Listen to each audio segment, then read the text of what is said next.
Hello students, हम Indian polity M Laxmikant को study कर रहे थे और इसमें हम 14 चैप्टर सेंटर स्टेट रिलेशंस को स्टडी कर रहे थे। स्टूडेंट, अपने इस लेक्चर में हम पढ़ेंगे distribution of non tax revenues and grants in aid to the states के बारे में। स्टूडेंट, सबसे पहले हम समझेंगे कि अभी तक हमने जो टैक्स रेवेन्यूज़ थे उसका डिस्ट्रीब्यूशन सेंटर और स्टेट के बीच में पड़ा था। अपने इस लेक्चर में हम पढ़ेंगे कि जो टैक्स के अलावा जो रेवेन्यूज़ कलेक्ट होते हैं डिफरेंट फील्ड से, उनका डिस्ट्रीब्यूशन सेंटर और स्टेट के बीच में किस तरीके से होता है, या फिर नॉन टैक्स के अलावा या ऐसे रेवेन्यू के सोर्सेज जो कि टैक्स के अलावा है और ऐसे कौन कौन से फील्ड हैं जो जहाँ से सेंटर और स्टेट को रेवेन्यूज़ मिलते हैं। और स्टूडेंट, इसके बाद अपने इस लेक्चर में हम पढ़ेंगे कि grants in aid to the states को कुछ ग्रांट्स भी दी जाती हैं सेंटर के द्वारा, तो उनके बारे में भी हम पढ़ेंगे। Student, distribution of non tax revenues में सबसे पहले हम पढ़ेंगे कि सेंटर और स्टेट के बीच में जो ऐसे रेवेन्यूज़ हैं जो कि टैक्स के अलावा अदर फील्ड से सेंटर और स्टेट को मिलते हैं, उनको कहा जाता है नॉन टैक्स रेवेन्यूज़। स्टूडेंट, जो सेंटर है उसको जो नॉन टैक्स रेवेन्यूज़ के जो उसके लिए जो मेजर सोर्स हैं वो यहाँ पर बताए गए हैं। सबसे पहले हम सेंटर के ऐसे मेजर सोर्स के बारे में बात करेंगे जो कि उसको क्या है, रेवेन्यूज़, जहाँ से रेवेन्यूज़ उसको मिलता है, लेकिन क्या है अदर देन टैक्स, यानी टैक्स के अलावा जो ऐसे फील्ड्स जहाँ से सेंटर को रेवेन्यू मिलता है। तो स्टूडेंट, ऐसे फील्ड हैं जैसे सबसे पहले है पोस्ट एंड टेलीग्राफ। जो भी पोस्ट के अंदर जो भी जैसे हमारी इंडियन पोस्ट है, पोस्ट ऑफिसेज हैं जितने भी, वहाँ से जो भी रेवेन्यूज़ कलेक्ट होता है वो सब हमारी सेंट्रल गवर्नमेंट के पास सबमिट होता है। और स्टूडेंट, पोस्ट ऑफिस का अब इतना यूजेस नहीं होता है, लेकिन फिर भी स्पीड पोस्ट और हम क्या है कुछ ज़रूरी कामों के लिए पोस्ट का यूज़ करते हैं। और टेलीग्राफ तो अब क्या है काफ़ी आउटडेटेड हो चुका है। पहले के टाइम में एक कागज़ पर किसी भी मैसेज को लिखकर भेज दिया जाता था और उसको किसी दूसरे व्यक्ति के पास जब वो काफ़ी दिन में 8-10 दिन या फिर 1 महीने के बाद पहुंचता था, तो तब वो उस कागज़ पर या फिर उसको पढ़कर उसके बाद उसमें अपना उत्तर लिखता था, अपना आंसर लिखता था। तो इस तरीके से ये टेलीग्राफ कहलाता था, जिसमें कि एक कागज़ में लिखकर संदेश को या मैसेज को पहुंचाया जाता था एक प्लेस से दूसरे प्लेस पर। लेकिन स्टूडेंट, अभी भी जो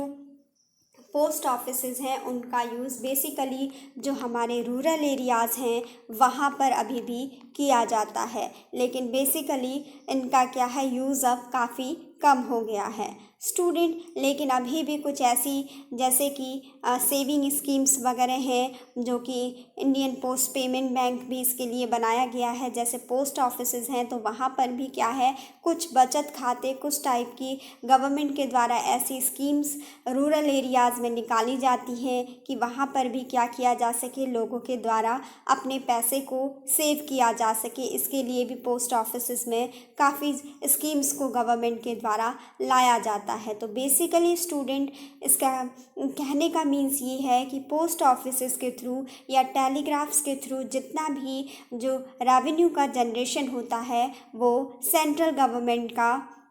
एक नॉन टैक्स रेवेन्यू का मेजर सोर्स होता है। स्टूडेंट, ऐसे ही जो हमारी रेलवेज़ हैं, रेलवेज से जितना भी जो रेवेन्यू होता है वो सब हमारी सेंट्रल गवर्नमेंट के पास जाता है। स्टूडेंट, जो बैंकिंग सेक्टर है, जितने भी हमारे बैंक्स हैं, मान लीजिए कोई भी पब्लिक सेक्टर का बैंक है और अगर कोई जो रीजनल रूरल बैंक भी है, तो उसमें भी क्या है अगर उसमें सेंट्रल गवर्नमेंट की जितनी शेयर होल्डिंग होती है उस अकॉर्डिंग सेंटर के पास उतना पैसा इन बैंकिंग सेक्टर से या बैंक से जो भले ही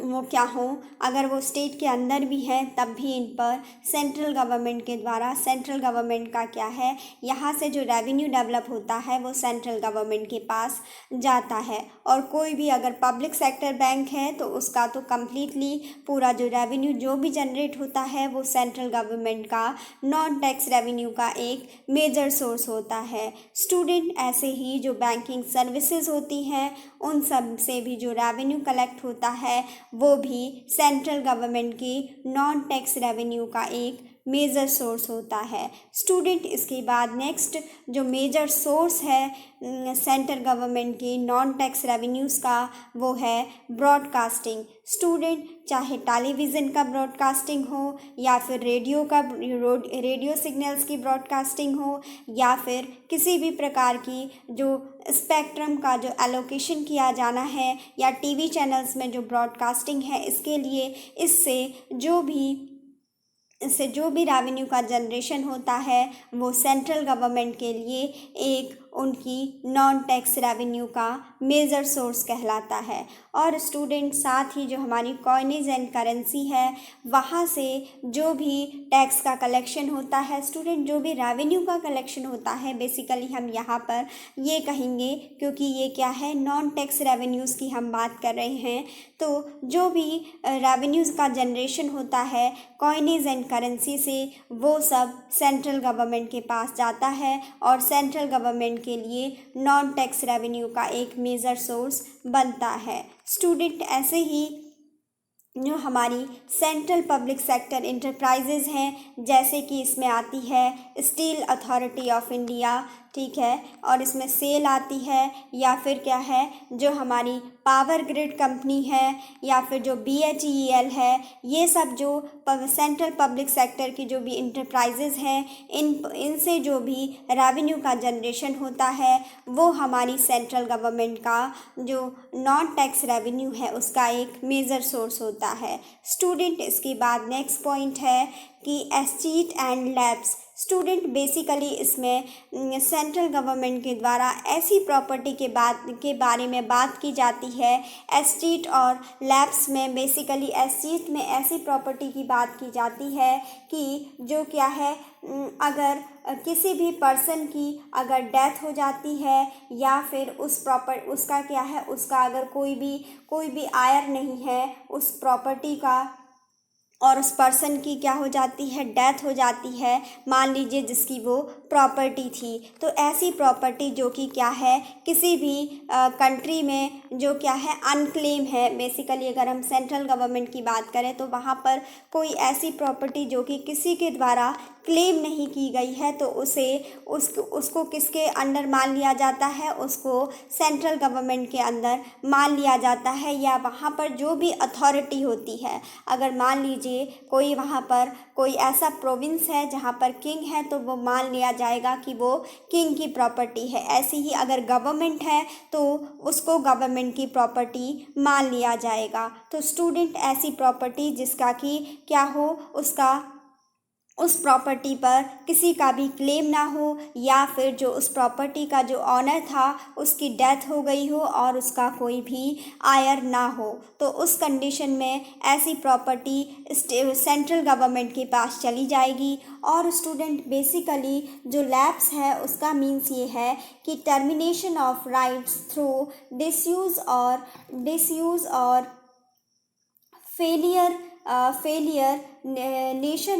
failure to follow appropriate procedures। Student, lapse का मीन्स ये है कि जब किसी भी पर्सन की जो कोई भी, मान लीजिए अगर कोई भी उसकी प्रॉपर्टी है, उसकी क्या है, उसके राइट्स को जो उसने क्या किया है कि उसका जो यूज़ है उसको सही से यूज़ ना किया हो या फिर उसने क्या है सही तरीके से उसका जो भी टर्म्स एंड कंडीशंस हैं उसको फॉलो ना किया हो, तो उस कंडीशन में क्या होगा, उसकी जो प्रॉपर्टी होगी उसको लैप्स माना जाएगा। तो बेसिकली स्टूडेंट, ऐसी प्रॉपर्टी को सेंट्रल गवर्नमेंट की ही प्रॉपर्टी मान लिया जाता है। बेसिकली लैप्स में कहा जाता है कि जो है कि टर्मिनेशन मान लिया जाता है, termination of rights through disuse और failure to follow appropriate procedure, अगर किसी भी पर्सन ने क्या है उससे रिलेटेड जो भी उसकी प्रॉपर्टी है उससे रिलेटेड जो एप्रोप्रिएट प्रोसीजर्स हैं अगर उनको फॉलो नहीं किया है तो इससे क्या होगा, जो सेंट्रल गवर्नमेंट है उसकी प्रॉपर्टी को उस पर जो राइट है वो किसका हो सकता है, सेंट्रल गवर्नमेंट का हो सकता है। तो बेसिकली ऐसी प्रॉपर्टी जो कि अनक्लेम हो या फिर जो लैप्स प्रॉपर्टीज़ हैं उन पर क्या होगा, उन पर जो भी रेवेन्यू का जनरेशन होगा वो सेंट्रल गवर्नमेंट के पास जाएगा। तो स्टूडेंट ये सब ऐसे सोर्सेस थे जिनके थ्रू जो हमारी जो सेंटर है उसका जो नॉन टैक्स रेवेन्यू है वो उसके लिए जनरेट होता है। स्टूडेंट इसके बाद अब हम ऐसे मेजर सोर्सेस पढ़ेंगे जो कि स्टेट्स की जो नॉन टैक्स रेवेन्यू है उसको इंक्रीज़ करता है। स्टूडेंट जो स्टेट का जो नॉन टैक्स रेवेन्यू है वो स्टेट को मिलता है इरिगेशन से। किसी भी स्टेट के अंदर जो भी इरिगेशन होता है उस इरिगेशन से जो भी रेवेन्यू जनरेट होता है नॉन टैक्स रेवेन्यू, उस पर क्या होगा, वो स्टेट गवर्नमेंट के नॉन टैक्स रेवेन्यू का एक मेजर सोर्स माना जाता है। और ऐसे ही किसी भी स्टेट के अंदर जो भी फॉरेस्ट हैं उनसे जो भी रेवेन्यू जनरेट होगा, ठीक है, नॉन टैक्स रेवेन्यू, वो किसके पास सबमिट हो जाएगा, वो माना जाएगा कि वो स्टेट गवर्नमेंट का ही नॉन टैक्स रेवेन्यू का एक मेजर सोर्स होगा। और साथ ही स्टूडेंट जो फिशरीज़ हैं ये भी जो हमारी स्टेट गवर्नमेंट है उसके नॉन टैक्स रेवेन्यू का मेजर सोर्स कहलाएगा। साथ ही जो स्टेट पब्लिक सेक्टर इंटरप्राइजेज़ हैं जो क्या हैं, स्टेट पब्लिक सेक्टर इंटरप्राइजेज़ हैं, किसी भी स्टेट के अंदर जो भी पब्लिक सेक्टर की इंटरप्राइजेज़ हैं उनसे जो भी नॉन टैक्स रेवेन्यू का जो भी जनरेशन होता है वो स्टेट गवर्नमेंट के पास जाएगा। और ऐसे ही स्टूडेंट ये क्या है, एस्टेट एंड लैप्स, जैसा कि मैंने आपको बताया कि अगर किसी भी स्टेट के अंदर कोई भी अनक्लेम्ड प्रॉपर्टी है या फिर कोई ऐसी प्रॉपर्टी है कि जिसका जो ऑनर था उसकी डेथ हो गई हो और उसका कोई भी आयर ना हो, तो उसका कोई भी उत्तराधिकारी ना हो, तो स्टूडेंट उस कंडीशन में जो प्रॉपर्टी होती है वो जो एस्टेट प्रॉपर्टी होती है उस पर गवर्नमेंट का कंट्रोल हो जाता है। यानी यहाँ पर स्टेट गवर्नमेंट का उस प्रॉपर्टी के ऊपर कंट्रोल हो जाएगा। तो स्टूडेंट उस प्रॉपर्टी से इस कंडीशन में जो भी रेवेन्यू का जनरेशन होगा वो स्टेट गवर्नमेंट के पास ही सबमिट होगा। और स्टूडेंट साथ ही मैंने अभी आपको लैब्स के बारे में भी बताया कि ऐसी प्रॉपर्टी जब कोई भी पर्सन या उसका ऑनर जिसने कि क्या हो, जो उसके जो राइट्स थे उसको क्या किया है, उसने उसके लिए प्रॉपर प्रोसीजर को फॉलो नहीं किया है, तो स्टूडेंट अगर क्या है उसने प्रॉपर प्रोसीजर को फॉलो नहीं किया है तो उस कंडीशन में जो ऐसी प्रॉपर्टी है उसको क्या मान लिया जाता है, लैप्स मान लिया जाता है। और उस पर स्टेट गवर्नमेंट का, यहाँ पर अगर हम स्टेट के लिए बात कर रहे हैं तो उसका कंट्रोल किसके ऊपर हो जाएगा, उस पर स्टेट गवर्नमेंट का कंट्रोल हो जाएगा। और ऐसे ही स्टूडेंट जब हमने एस्टेट एंड लैब्स जब सेंट्रल गवर्नमेंट के लिए बात किया था तो वहाँ पर क्या होगा, वहाँ पर सेंट्रल गवर्नमेंट का उसके ऊपर कंट्रोल रहेगा। यहाँ पर स्टेट के अंदर बात कर रहे हैं तो स्टेट का कंट्रोल रहेगा और इनसे जो भी रेवेन्यू का जनरेशन होगा वो स्टेट गवर्नमेंट के पास सबमिट होगा और इनसे जो भी रेवेन्यू जनरेशन होगा वो स्टेट के नॉन टैक्स रेवेन्यू के लिए एक मेजर सोर्स बनेगा। स्टूडेंट इसके बाद आगे समझते हैं कि इसमें ये कहा गया है कि जब सेंटर और स्टेट के बीच में जब टैक्स की शेयरिंग होती है तो इसके साथ ही इसके अलावा क्या है, ये भी होता है कि हमारे कॉन्स्टिट्यूशन ने जो सेंटर हैं उन जो सेंटर के रिसोर्सेज हैं उनसे क्या की जाती है,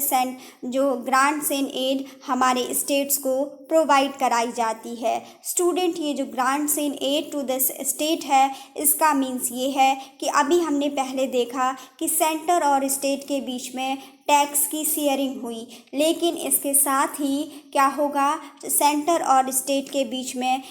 कुछ ऐसी ग्रांट इन एड का भी प्रोविज़न किया गया है कि जो सेंटर के जो रिसोर्सेज हैं उनको स्टेट्स के द्वारा यूज किया जाता है। और स्टूडेंट इसमें क्या है, सेंट्रल गवर्नमेंट स्टेट गवर्नमेंट को कुछ ग्रांट्स इन एड प्रोवाइड कराती है। और स्टूडेंट ये जो ग्रांट्स इन एड हैं जो कि सेंट्रल रिसोर्सेज हैं जो कि सेंटर के द्वारा स्टेट गवर्नमेंट्स को प्रोवाइड कराई जाती हैं, क्या है, ये मेनली सेंट्रल गवर्नमेंट के द्वारा स्टेट्स को प्रोवाइड कराई जाती हैं। और ये grants in add basically 2 types की होती हैं, statutory grants and discretionary grants. Student इसमें से जो पहली जो ग्रांट है वो है statutory grants. Student statutory grants हमारे कॉन्स्टिट्यूशन में अंडर आर्टिकल 275 में मेंशन की गई हैं। स्टूडेंट अंडर आर्टिकल 275 में बताया गया है कि जो हमारी पार्लियामेंट है वो इस चीज़ के लिए पावर है, इस चीज़ के लिए एम्पावर्ड है,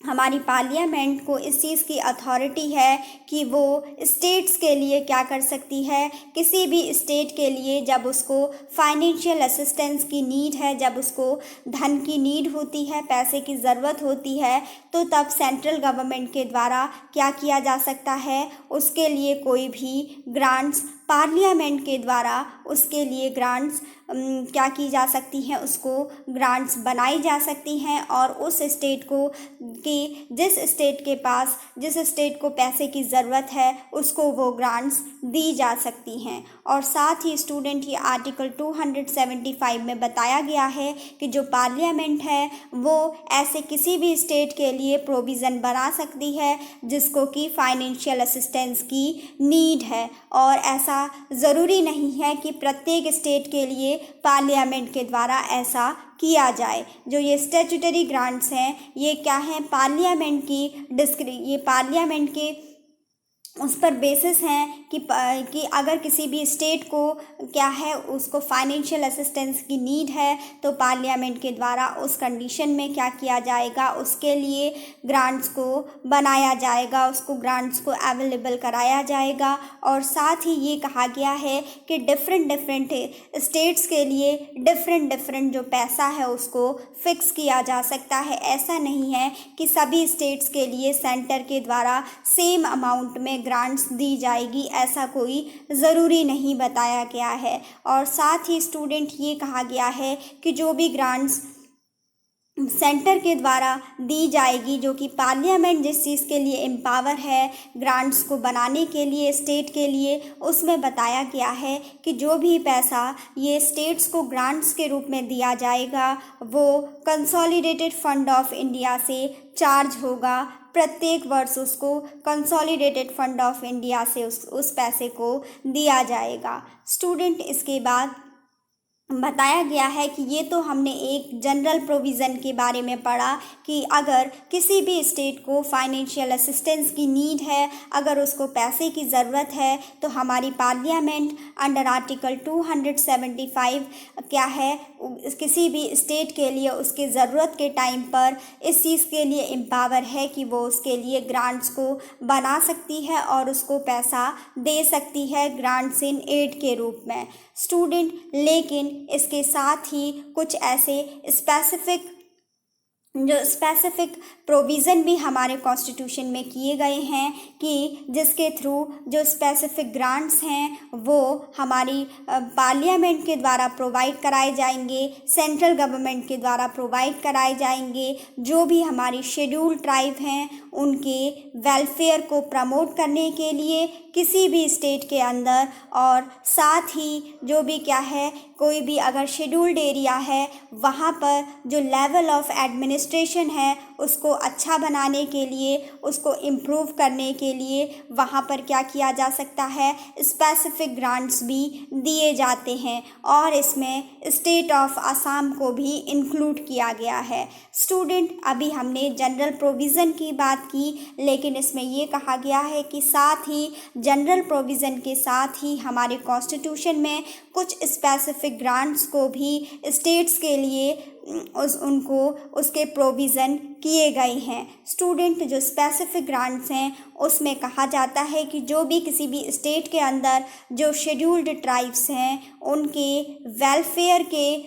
वेलफेयर को प्रमोट करने के लिए ऐसी स्पेसिफिक ग्रांट्स को दिया जाता है सेंट्रल गवर्नमेंट के द्वारा, पार्लियामेंट के द्वारा। और साथ ही स्टूडेंट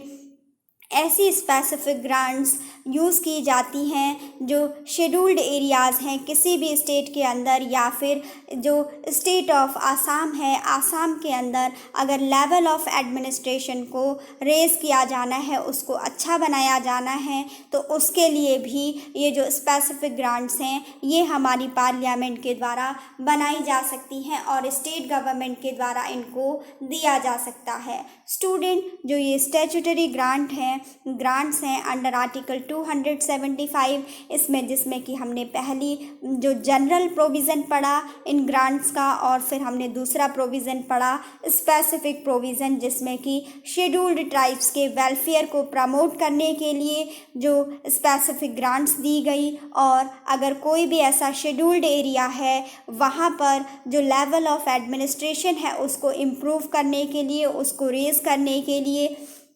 और साथ ही जो स्टेट ऑफ आसाम है वहाँ पर भी जो शेड्यूल्ड एरियाज़ हैं वहाँ पर उनका जो लेवल ऑफ एडमिनिस्ट्रेशन है वहाँ पर उसको इम्प्रूव करने के लिए जो ग्रांट्स दी जाती हैं वो स्पेसिफिक ग्रांट्स कहलाती हैं। और स्टूडेंट ये कहा गया है कि चाहे ये जो हम अंडर आर्टिकल 275 जो स्टैट्यूटरी ग्रांट्स की बात करते हैं, इसमें जो जनरल स्टैट्यूटरी ग्रांट्स हैं और जो स्पेसिफिक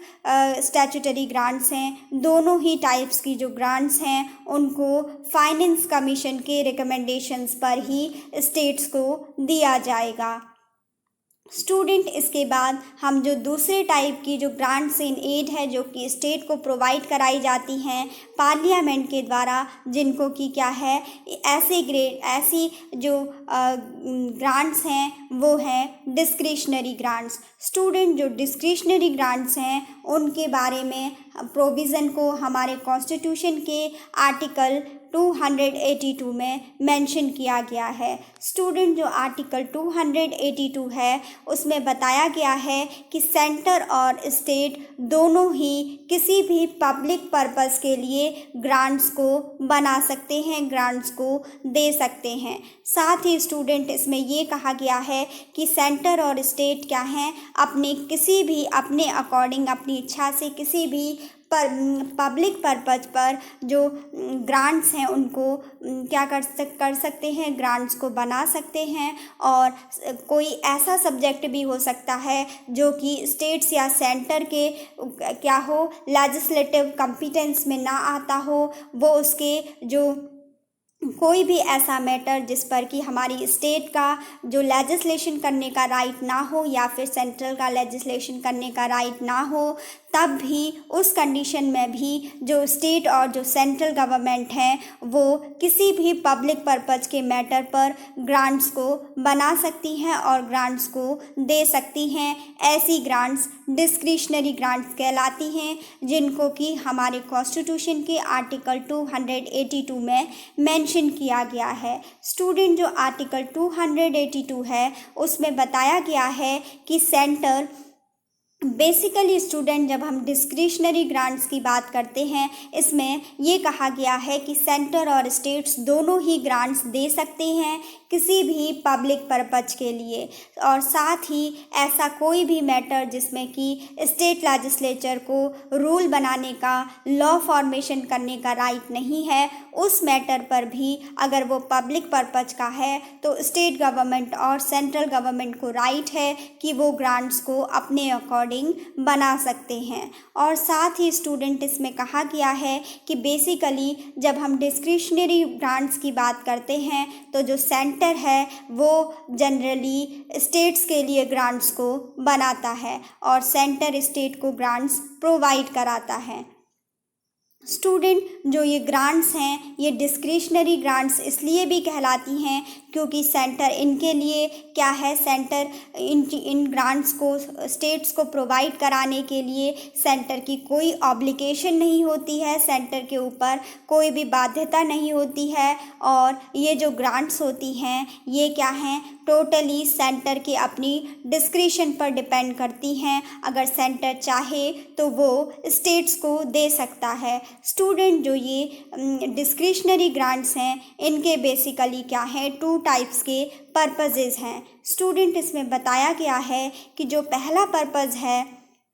इसमें बताया गया है कि जो ये ग्रांट्स हैं जो कि क्या है, grant in aids to the state है। इसमें जो हमने डिस्क्रिशनरी ग्रांट्स के बारे में पढ़ा, इनके क्या हैं, दो टाइप्स के पर्पसेस हैं। जैसा कि पहला पर्पस बताया गया है कि इसके थ्रू जो सेंट्रल गवर्नमेंट है वो स्टेट को फाइनेंशियली हेल्प कर सकती है कि स्टेट गवर्नमेंट के उनके जो भी टारगेट हैं, उनके जो भी प्लान्स हैं उनको वो कंप्लीट कर पाएँ और उनको फुलफ़िल कर पाएँ। बेसिकली सेंट्रल के द्वारा जो ये ग्रांट्स प्रोवाइड कराई जाती हैं जिन्हें कि डिस्क्रिशनरी ग्रांट्स कहा जाता है, ये इसलिए प्रोवाइड कराई जाती हैं ताकि स्टेट गवर्नमेंट क्या कर सके, फाइनेंशियली अपने जो भी उनके प्लान्स या टारगेट्स हैं उनको कंप्लीट कर सके। स्टूडेंट, इसके साथ ही जो नेक्स्ट पर्पस होता है सेंट्रल के द्वारा डिस्क्रिशनरी ग्रांट्स को स्टेट के लिए अवेलेबल कराने का, कि इसके थ्रू जो सेंटर है वो क्या कर सकती है, किसी भी स्टेट को इन्फ्लुएंस कर सकती है या फिर स्टेट से कोऑर्डिनेशन बना सकती है और जिससे कि जो भी नेशनल प्लान है उनको सही प्रकार से उनको क्या किया जा सके, उनको ठीक प्रकार से ऑर्गेनाइज किया जा सके। तो स्टूडेंट, जो ये डिस्क्रिशनरी ग्रांट्स हैं बेसिकली ये क्या हैं, ये टोटली जो सेंट्रल गवर्नमेंट है उसकी डिस्क्रिशनरी पावर पर डिपेंड करती हैं, उसके अपनी इच्छा पर निर्भर करते हैं। और इसका बेसिकली पर्पस ये बताया गया है कि इससे क्या होगा, स्टेट को फाइनेंशियली हेल्प मिल जाती है सेंट्रल गवर्नमेंट के द्वारा, जिससे कि वो अपने जो भी प्लान्स हैं, जो भी अपने टारगेट्स हैं उनको कंप्लीट कर सकें। और स्टूडेंट, साथ ही ये जो डिस्क्रिशनरी ग्रांट्स हैं इनके थ्रू अगर सेंट्रल गवर्नमेंट किसी भी स्टेट को प्रोवाइड कराती है तो वो उससे क्या कर सकती है, किसी भी स्टेट की जो वर्किंग प्रोसेस है उसको इन्फ्लुएंस कर सकती है और साथ ही किसी भी स्टेट के साथ कोऑर्डिनेशन बनाकर रख सकती है। अगर कोई भी नेशनल इम्पोर्टेंस का कोई भी प्लान है, अगर उसको क्या करना है, उसका इम्प्लीमेंटेशन करना है तो उससे स्टेट के साथ कोऑर्डिनेशन बनाकर उसको पूरे नेशनल लेवल पर उसको इम्प्लीमेंट करा सकती है। तो स्टूडेंट, इसमें हमने समझा कि ये क्या है, डिस्क्रिशनरी ग्रांट्स। और जो पहला था जिसमें हमने पढ़ा, एक तो हमने इसका पहला टाइप पढ़ा इसमें ग्रांट्स का, जो ग्रांट्स इन एड है स्टैट्यूटरी ग्रांट्स, और दूसरा पार्ट हमने पढ़ा है इसमें डिस्क्रिशनरी ग्रांट्स। तो स्टूडेंट, लेकिन इसमें क्या है, मेनली तो दो ही टाइप बताए गए हैं, जिसमें कि इसमें पहला हमने पढ़ा है स्टैट्यूटरी ग्रांट्स और दूसरा हमने पढ़ा है, पहला हमने स्टैट्यूटरी ग्रांट्स पढ़ा है और दूसरा हमने इसमें पढ़ लिया डिस्क्रिशनरी ग्रांट्स। लेकिन स्टूडेंट क्या है, हमारे कॉन्स्टिट्यूशन में कुछ अदर ग्रांट्स भी प्रोवाइड कराए गए हैं, थर्ड टाइप के ग्रांट्स भी हमारे कॉन्स्टिट्यूशन में प्रोवाइड कराए गए हैं, जो कि क्या हैं, टेम्परेरी पीरियड के लिए होते हैं। और थर्ड टाइप के ग्रांट्स इन एड होते हैं, उनको अदर ग्रांट्स की कैटेगरी में रखा गया है। स्टूडेंट,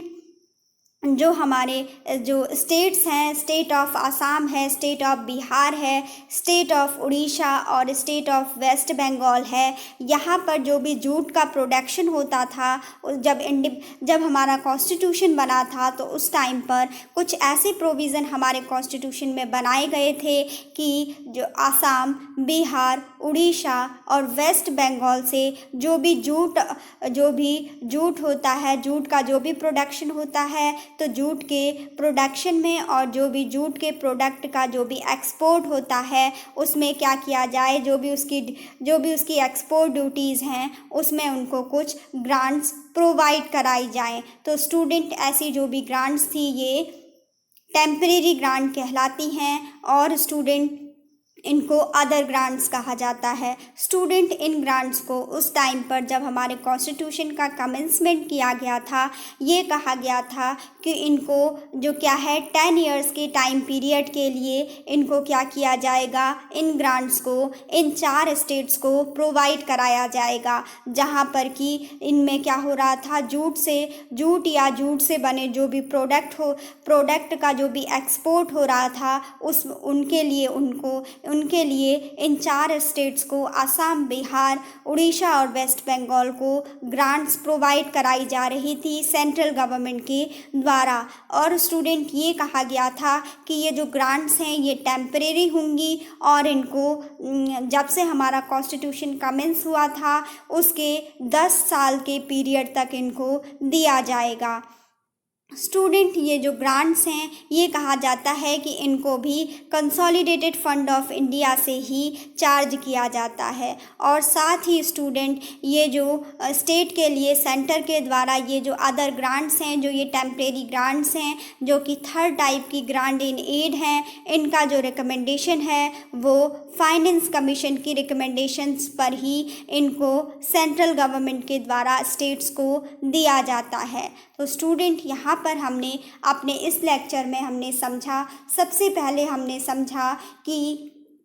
ऐसे कौन कौन से सोर्सेज हैं जिनके थ्रू जो हमारी सेंट्रल गवर्नमेंट है और जो हमारी स्टेट गवर्नमेंट है इनके लिए नॉन टैक्स रेवेन्यू जनरेट होता है। स्टूडेंट हमने अपनी सेंट्रल गवर्नमेंट और स्टेट गवर्नमेंट के ऐसे मेजर सोर्सेज को देखा जहां से सेंटर और स्टेट के लिए नॉन टैक्स रेवेन्यू का जनरेशन होता है। स्टूडेंट इसके बाद हमने जो ग्रांट्स इन एड है स्टेट्स को जो प्रोवाइड कराई जाती हैं उसके कॉन्सेप्ट को समझा। इसमें हमने समझा कि जो स्टेट्स को प्रोवाइड कराई जाने वाली ग्रांट्स इन एड हैं बेसिकली ये 2 टाइप्स की होती हैं, स्टैट्यूटरी ग्रांट्स और दूसरी थी डिस्क्रिशनरी ग्रांट्स। स्टूडेंट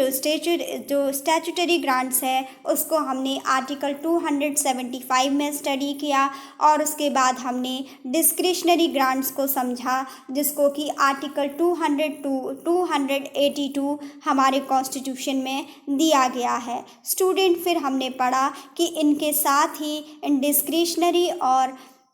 जो फर्स्ट टाइप की जो ग्रांट्स थी जिनको कि हम स्टैट्यूटरी ग्रांट्स कह रहे थे, इन दोनों ग्रांट्स के अलावा हमारे कॉन्स्टिट्यूशन में एक 3rd टाइप की ग्रांट इन एड का भी हमारे स्टेट्स के लिए टेम्परेरी बेसिस पर प्रोविज़न किया गया था। और स्टूडेंट इसको हमने पढ़ा कि इसके अंतर्गत जो आसाम, बिहार, उड़ीसा और वेस्ट बंगाल ये जो 4 स्टेट्स हैं यहाँ पर जो भी जूट के जो प्रोडक्ट्स हैं, जो जूट के जो प्रोडक्ट्स पर जो भी उनका एक्सपोर्ट होता है उस पर जो भी ड्यूटीज़ लगाई जाती है उसके लिए सेंट्रल गवर्नमेंट के द्वारा ग्रांट्स प्रोवाइड कराई गई थी। और कहा गया था कि ये जब से हमारा कॉन्स्टिट्यूशन स्टार्ट होगा, कॉन्स्टिट्यूशन का कमेंसमेंट हुआ है तब से लेकर 10 साल तक के टाइम पीरियड तक इन 4 स्टेट्स को ये ग्रांट्स प्रोवाइड कराई जाएंगी। और स्टूडेंट इसमें इन ग्रांट्स के अंडर जो भी पैसा होता है वो कंसोलिडेटेड फंड ऑफ इंडिया से ही चार्ज किया जाता है। और साथ ही स्टूडेंट ये जो भी ग्रांट्स जो स्टेट को प्रोवाइड कराई जाती है ये हमारी फाइनेंस कमीशन के रिकमेंडेशंस पर ही सेंट्रल के द्वारा स्टेट को प्रोवाइड कराई जाती है। तो स्टूडेंट ये हमारा पूरा लेक्चर था। आई होप आपको समझ में आया हो। Thanks for watching.